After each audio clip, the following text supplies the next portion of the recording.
इस साल का सबसे ज्यादा बजने वाला गाना नींबू खरबूजा भइल 2 2024 यूट्यूब चार्ट टॉप 5 में भोजपुरी गाना खेसारी लाल यादव जी का नंबर 1 पे है।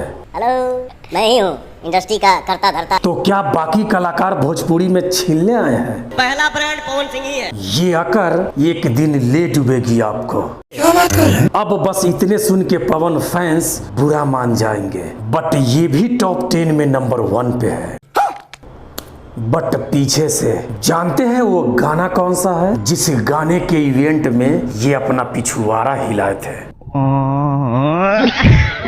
आपसे 10 साल बाद आने वाला कलाकार रितेश पांडे भोजपुरी में बिलियन का टैग अपने नाम कर लिया। मुझे लगता है दूसरा बिलियन का रसगुल्ला भी यही खाएंगे, बट आप अपनी अकड़ कम नहीं होने देना। शुक्र मनाइए कि टॉप 10 में आपको जगह मिल गया। रीजन, इनका आवाज उतना अच्छा नहीं है, वरना आप इस लिस्ट में पीछे से तो छोड़िए किसी भी साल में इस लिस्ट में नजर तक नहीं आते। ये बड़ी अच्छी बात कही आप। धन्यवाद।